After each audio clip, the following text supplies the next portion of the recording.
Muy buenas tardes. Soy el profesor Germán Eduardo Díaz. Hoy venimos a hablar del Imperio Romano Oriental, que es el verdadero nombre del Imperio Bizantino. Se llama Imperio Romano Oriental a la parte formada por Grecia y las antiguas provincias de Asia y Egipto como parte fundamental del antiguo Estado romano que sobrevivió, que tenía como capital a Constantinopla, que dejó de ser una sociedad semidemocrática, semirepublicana, a convertirse en un Estado absolutista cristiano dominado por un poder militar y una clase terrateniente en la parte oriental del antiguo imperio romano. El mapa del antiguo imperio oriental en tiempos de Justiniano, el mayor emperador de Bizancio. Y aquí en este mapa está la parte occidental, que eran los reinos germánicos, formados después de la caída de Roma, y la parte oriental, que eran los antiguos provincias orientales de Constantinopla, que fue la ciudad más populosa durante toda la Gran Edad Media. Era una sociedad comercial, era el puente de Asia y Europa. Características: un estado monárquico de carácter absolutista, heredero de Roma, gobernó la parte oriental de 476 a 1453. Constantinopla fue su capital y sede del gobierno imperial. El Basileo fue el rey y César el obispo de Constantinopla. Ejercía el poder de derecho divino. Ellos creían que Dios había dispuesto al emperador o al Basileus como una especie de jefe político, militar y religioso, y que el pueblo estaba sometido a su autoridad divina. De esa forma justificaban su poder absolutista. El primer Basileus fue Constantino I, y el último fue Constantino XI. Disculpen, aquí hubo un error gramatical. En 1453. Justiniano I, el emperador bizantino, con su corte. Esto está en una catedral de la ciudad de Ravenna, en Italia.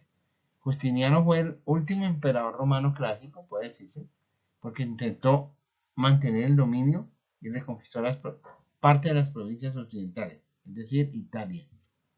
Trató de reunificar el imperio frente a los grupos germánicos, eslavos y los persas. Las clases sociales en la sociedad romana oriental. Estaba la nobleza, el basileo, la aristocracia y el patriarcado, es decir, los obispos ejercían un poder religioso muy importante en el Estado. El clero, el terrateniente y los jefes militares. Era la clase gobernante. Los sectores medios eran los comerciantes, artesanos y campesinos. No tenían privilegios como los antiguos romanos. Aunque se consideraban romanos orientales, no tenían la estructura del imperio clásico. Por último estaban los siervos y esclavos que carecían de derechos. Análisis de la sociedad. Era una sociedad autoritaria a pesar de mantener el derecho romano. El basileus emperador era la máxima autoridad. El criterio de ciudadanía era para los nobles y terratenientes. Los siervos y esclavos carecían de derechos. Eran cristianos con rito religioso ortodoxo. El comercio era la principal actividad.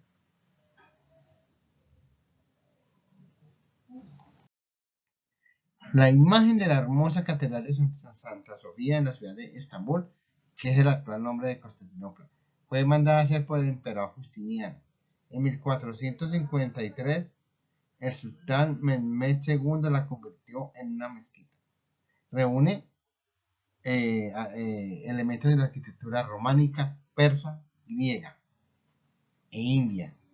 Es un gran monumento de la historia de la humanidad. Si algún día tienes la oportunidad de ir a Estambul, pase y visita. Causas de la caída del imperio. Justiniano y sus sucesores hasta Manuel I mantuvieron la unidad del imperio. Árabes y eslavos fueron arrebatando territorios hasta cuando Mehmed II, sultán turco, conquistó Constantinopla en 1453. Las diferencias religiosas entre Roma y Constantinopla definieron la separación de ambas iglesias en 1054. Es decir, ¿qué ocurrió?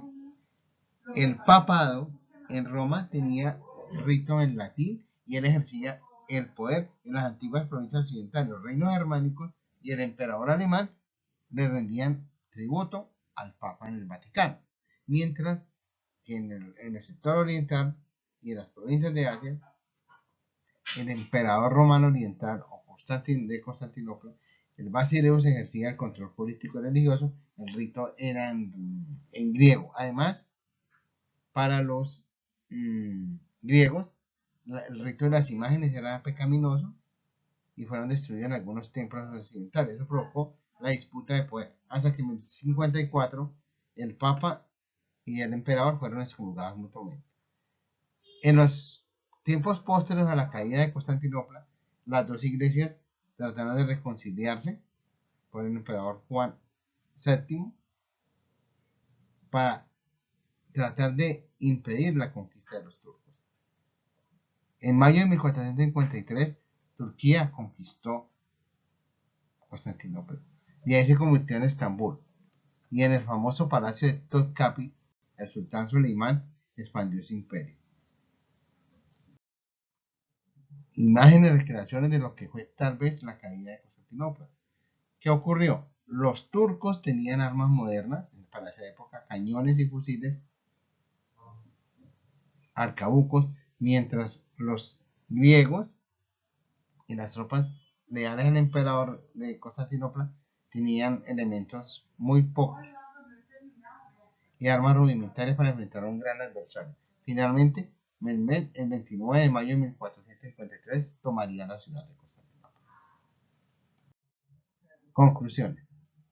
El Imperio Romano Oriental fue una muralla del cristianismo frente a las amenazas de eslavos, mongoles, árabes y turcos. Mantuvieron el legado cultural de Roma por 1000 años. La diferencia entre Roma y Constantinopla indicaron el imperio después de las cruzadas. En 1204, las cruzadas, que era una guerra contra los islámicos, en vez de dirigirse a Asia, se dirigieron contra Constantinopla y la tomaron. Los turcos en el siglo XV se hicieron con el Imperio Romano Oriental. Su capital cayó en 1453 y se convirtió en Estambul. Hasta 1923 fue la capital del Imperio Turco Otomano. La bibliografía que nada de faltar. Muchas gracias.